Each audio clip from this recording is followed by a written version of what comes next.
बच सके। तो अब हम इसमें पहले देखेंगे कि कंपनी कितने प्रकार की होती है। तो कंपनियां भी देखना जरूरी है, क्योंकि कंपनियां समझिए ट्रेड होंगी, इसी मार्केट में ट्रेड होंगी, शेयर मार्केट में ही ट्रेड होंगी, ये सब जितनी भी कंपनियां होती हैं। तो टाइप ऑफ कंपनी भी आपको ये ओवरव्यू पता होना चाहिए। ये नहीं कि आपको डीपली इसमें जाना है, कंपनी के बारे में थोड़ा बहुत पता होगा तो ये बहुत है समझिए आपके लिए। तो इसमें जो ये कंपनी मैंने देखा है, समझिए आपको देखा है ये इसमें लिखा हुआ है, तो इसमें मैंने बिल्कुल हाथ से नोट्स टाइप का बना दिया है आप लोगों के लिए। तो ये समझिए नोट्स टाइप का है, तो ज़्यादा कुछ इसमें और थोड़ा बहुत ही जानना है ज़्यादा कंपनी के बारे में, क्योंकि आप कॉमर्स के स्टूडेंट तो है नहीं कि ज़्यादा कंपनी के बारे में जानना हो। तो ये जो समझिए इसमें टाइप ऑफ कंपनियाँ यहाँ पे देखेंगे कि लिखी गई हैं बिल्कुल। तो ये नोट्स मैंने बना दिया है, छोटा सा नोट्स आपको देखना है, ज़्यादा कुछ इसमें नहीं देखनी है। ये नोट्स से आपको पता चल जाएगा कंपनी के बारे में।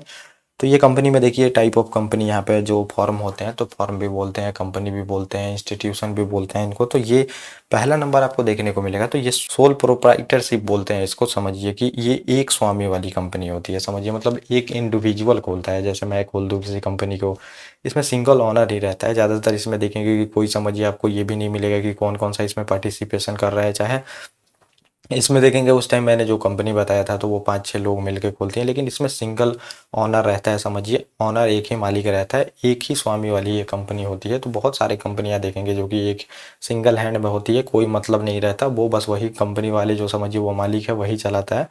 तो इसमें आपको देखने को मिलेगा। तो ये जो सिंगल ओनर वाली कंपनियां होती हैं तो ये आपने देख लिया। और दूसरा आप देखने को मिलेगा पार्टनरशिप वाली होती है, साझेदारी कंपनियां। तो इसमें एक से अधिक देखेंगे कि लोग मिलके ये कंपनी स्टार्ट करते हैं। तो इसमें ज़्यादा चीज़ इसमें भी नहीं है। देखिए अब ये कंपनी का टाइप है, तो इसमें तो बहुत बड़े बड़े लेक्चर हो सकते हैं, लेकिन उतना हमें नहीं देखना है। तो ये एक होती है, मतलब एक तो होता है कि सिंगल ओनरशिप होगा, और एक आपको देखने को मिलेगा कि पार्टनरशिप वाला जो होती है कि एक से अधिक कितने भी ऑनर हो सकते हैं। इसमें ये कंपनियां होती है, 2 कंपनियां, ये ज़्यादा कंपनियां देखेंगे तो इसके मालिक से भी जो ये मैंने यहाँ पे कर दिया है मैं अभी आपको बताऊंगा। और दूसरा तीसरा आपको देखने को मिलेगा HUF होता है, हिंदू अनडिवाइडेड फैमिली। तो पहले ये कंपनियां बहुत चलती थी, शुरू से ही देखेंगे ये चलते आ रही थी।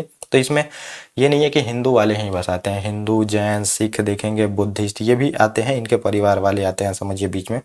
और साझेदारी में जो सबसे बड़ा सदस्य होता है मतलब मुखिया घर का, तो वही फॉर्म का मालिक होता है, आपको देखने को मिलेगा। तो ये हिंदू अनडिवाइडेड फैमिली वाला आपने देखा। तो इसमें होता क्या है समझिए कि जैसे मेरे मतलब मेरा कंपनी है, इसमें मेरा मतलब पुत्र जो है उसके बाद मेरे पुत्र में बटेगा, फिर पुत्रियों में भी जाएगा, फिर देखेंगे उसके बाद भी बटेगा। तो ये ब्रांच में से मतलब मान लीजिए कि ये 1 नंबर मैं शुरू करता हूँ इसको, ये कंपनी जो है 1 नंबर मैं शुरू करता हूँ यहाँ से। फिर मेरे जो पुत्र रहेंगे समझिए पुत्र को भी मिलेगा, पुत्री को भी मिलेगा यहाँ पे। फिर देखेंगे इसके पुत्र होंगे, फिर इसमें बटेगा, फिर इसमें बटेगा। अगर 2 हैं 3 हैं तो ऐसे बढ़ते चला जाता है, आपको देखने को मिलेगा। तो ये कंपनियां ऐसे होती है समझिए, जो हिंदू अनडिवाइडेड फैमिली होती हैं। तो ये बढ़ते चली जाती हैं, बहुत चीज़ें इसमें देखा जाता है। बाद में ये रूट को छोड़ दिया जाता है जो पुत्री वाला रूट होता है। तो ये ऐसे हिंदू अनडिवाइडेड फैमिली वाले होते हैं। और ये तीनों जो कंपनियां आप देखेंगे तो ये कंपनियां ऐसी हैं समझिए, ये मतलब 3 कंपनियां ये हैं और 3 मैंने यहाँ पे रखा है।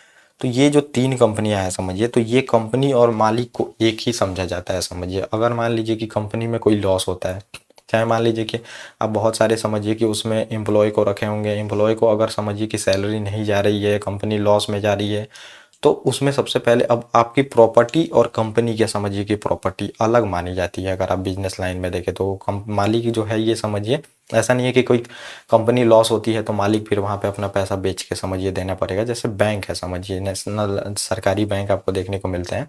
तो ये गवर्नमेंट की 0 रुपए की लाइबिलिटी है कि आपको वहाँ पे पैसा दे सके।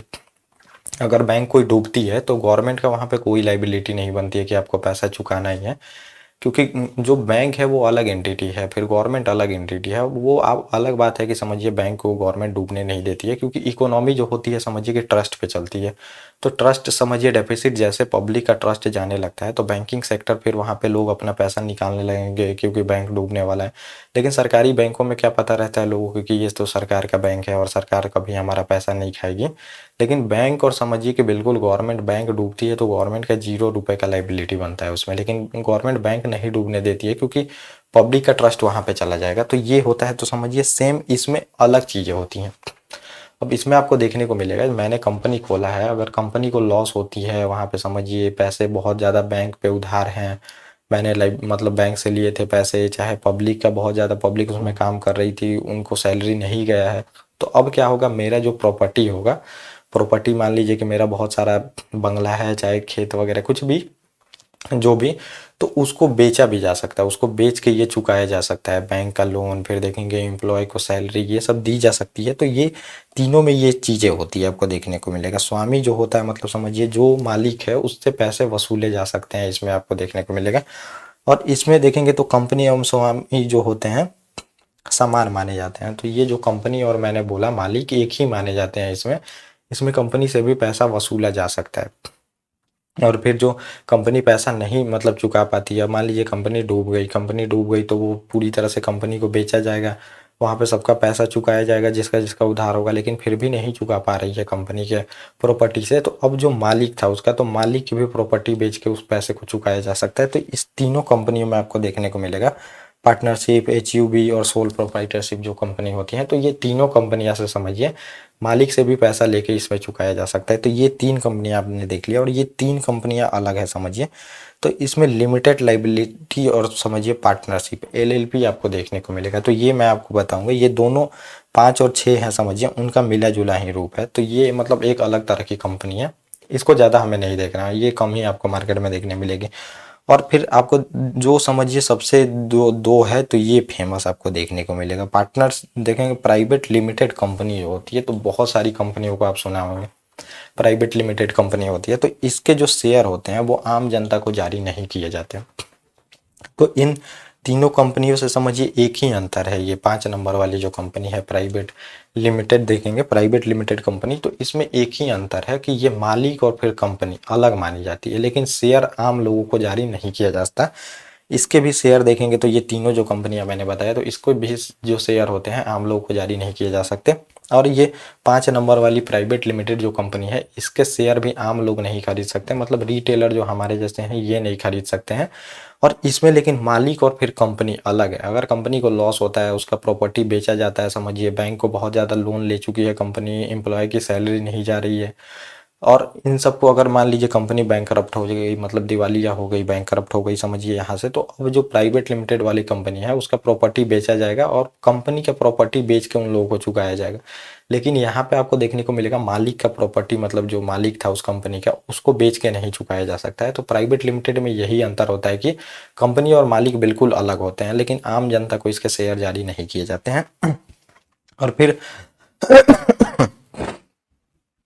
फिर आपको देखने को मिलेगा 6ठा नंबर वाला, ये पब्लिक लिमिटेड कंपनी है। इसके शेयर समझिए आम जनता को जारी किए जाते हैं, लेकिन इसके भी मालिक और समझिए कि कंपनी अलग एंटिटी है। ये भी, इसमें भी आप मत सोचिएगा कि मालिक और जो कंपनी है वो एक ही साथ है, इसमें भी मालिक और कंपनी अलग एंटिटी ही है इसके जैसा। लेकिन ये जो शेयर है, तो ये पब्लिक कैसे हो गई, पहले कोई भी कंपनी प्राइवेट रहती है, फिर वो पब्लिक कैसे होती है, जब वो IPO इशू करती है। जैसे पेटीएम देखेंगे तो वो पहले कौन सी कंपनी थी, पेटीएम पहले प्राइवेट लिमिटेड कंपनी थी, लेकिन अब वो देखेंगे पब्लिक लिमिटेड कंपनी हो गई है। फिर उसके पहले आप देखेंगे तो LIC प्राइवेट लिमिटेड कंपनी थी, क्योंकि उसके शेयर आम जनता में जारी नहीं किए गए थे। तो जब पब्लिक कंपनी वैसे हो जाती है समझिए, पब्लिक कंपनी, क्योंकि आपको देखने को मिलेगा उसके शेयर आम जनता को जारी कर दिए जाते हैं। IPO जैसे मतलब इशू होगा, IPO बेचा जाएगा, तो ये स्टॉक एक्सचेंज में आ जाएगी, और IPO इसको जिसको मिला है समझिए पेपर, वो बेच खरीद होगी। तो इसमें भी पब्लिक लिमिटेड में 2 तरह की कंपनियां आपको देखने को मिलेगी। एक तो होती है समझिए पब्लिक सेक्टर, जो कि सरकारी कंपनियां आमतौर पर बोल दिया जाता है। तो सरकारी कंपनी क्यों बोला जाता है, क्योंकि 50% से जिसके भी ज़्यादा शेयर होते हैं तो कंपनी का मालिक मतलब उसको माना जाता है। तो अब गवर्नमेंट कंपनी ऐसा नहीं है कि ये पूरी तरह से सरकारी रहती है कोई भी कंपनी, इसमें यही आपको सिंपल देखने को मिलेगा कि इस कंपनियों में जो है समझिए 51% शेयर जो होती है गवर्नमेंट की होती है, फिर 76% शेयर, तो ये शेयर का बांटा गया है, क्राइटेरिया क्या है, 25%, फिर देखें 26%, ऐसे 24%, तो कितना वो शेयर रखती है। तो लेकिन पब्लिक सेक्टर वही, मतलब पब्लिक सेक्टर सरकारी कंपनी वही मानी जाती है समझिए जिसका शेयर 51% हो, मतलब गवर्नमेंट का, तो वो माना जाता है कि सरकारी कंपनी है। तो मेजर डिसीजन लेने के लिए समझिए 50% से ऊपर वोटिंग की जरूरत होती है। तो इसीलिए गवर्नमेंट क्या करती है, 51% शेयर होल्ड कर लेती है। तो कोई भी डिसीजन लेना हो तो बिना गवर्नमेंट की मर्जी के नहीं लिया जा सकता है। तो इसी के लिए फिर देखेंगे उसको माना जाता है कि ये गवर्नमेंट कंपनी है, ये सरकारी कंपनी है। तो ये यहाँ पे आपको देखने को मिलेगा। तो ये पब्लिक सेक्टर एक आ जाता है, और एक आ जाता है प्राइवेट सेक्टर आपको देखने को मिलेगा, जिसका IPO इश्यू होता है। तो ऐसा नहीं है कि आप सरकारी कंपनियों का शेयर नहीं खरीद सकते हैं। तो आईपीओ इशू होते ही देखेंगे ये कंपनी पब्लिक हो जाती है। तो इसमें ओएनजीसी आपको देखने को मिलेगा, सेल देखने को मिलेगा, गेल देखने को मिलेगा।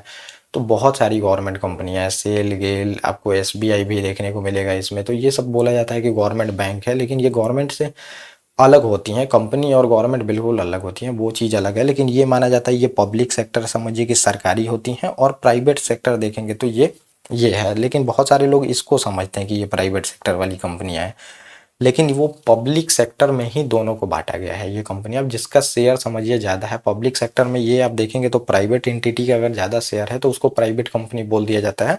और जिसके कंपनी का मतलब समझिए कि शेयर गवर्नमेंट का ज़्यादा है तो उसको पब्लिक सेक्टर में यहाँ पे बोल दिया जाता है। समझिए पब्लिक सेक्टर सरकारी कंपनी ये होती हैं। तो ये कंपनियां पब्लिक में देखेंगे जैसे आईपीओ इशू करती हैं, यही कंपनियां आईपीओ इशू करके फिर देखेंगे कि यहाँ पे प्राइवेट सेक्टर और पब्लिक सेक्टर में आ जाती हैं, पब्लिक सेक्टर चेंज होकर। और ये जो कंपनियां हैं तीनों आपको देखने को मिलेगा। तो ये आरओसी जो होता है मतलब समझिए अंतर्गत ये आती हैं। यहाँ पे मतलब समझिए कि जो रजिस्ट्रेशन करानी पड़ती है, समझिए यहाँ पे मिनिस्ट्री ऑफ जो कॉरपोरेट अफेयर होता है, यहाँ पे इनकी जो सारी डिटेल होती हैं ये रहती हैं, इनके पास सारी चीज़ें रहती हैं। और कंपनी अलग है देखेंगे बिल्कुल पर्सन से। तो कंपनी और पर्सन बिल्कुल अलग है यहाँ पे माने जाते हैं। यहाँ पे कंपनी और जो पर्सन है बिल्कुल अलग, क्योंकि कंपनी का समझिए अगर लॉस होता है तो ये नहीं है कि अगर मैं उसका शेयर धारक हूँ तो मेरा प्रॉपर्टी बेच के वहाँ पे कंपनी में चुकाई जाने लगेंगे, ये सब यहाँ पे नहीं होगा। ये बिल्कुल कंपनी और देखेंगे ये चीज़ें अलग मानी जाती है। तो ये सिंपल सा आपने समझ लिया कंपनी, और फिर देखेंगे इसके बारे में। अब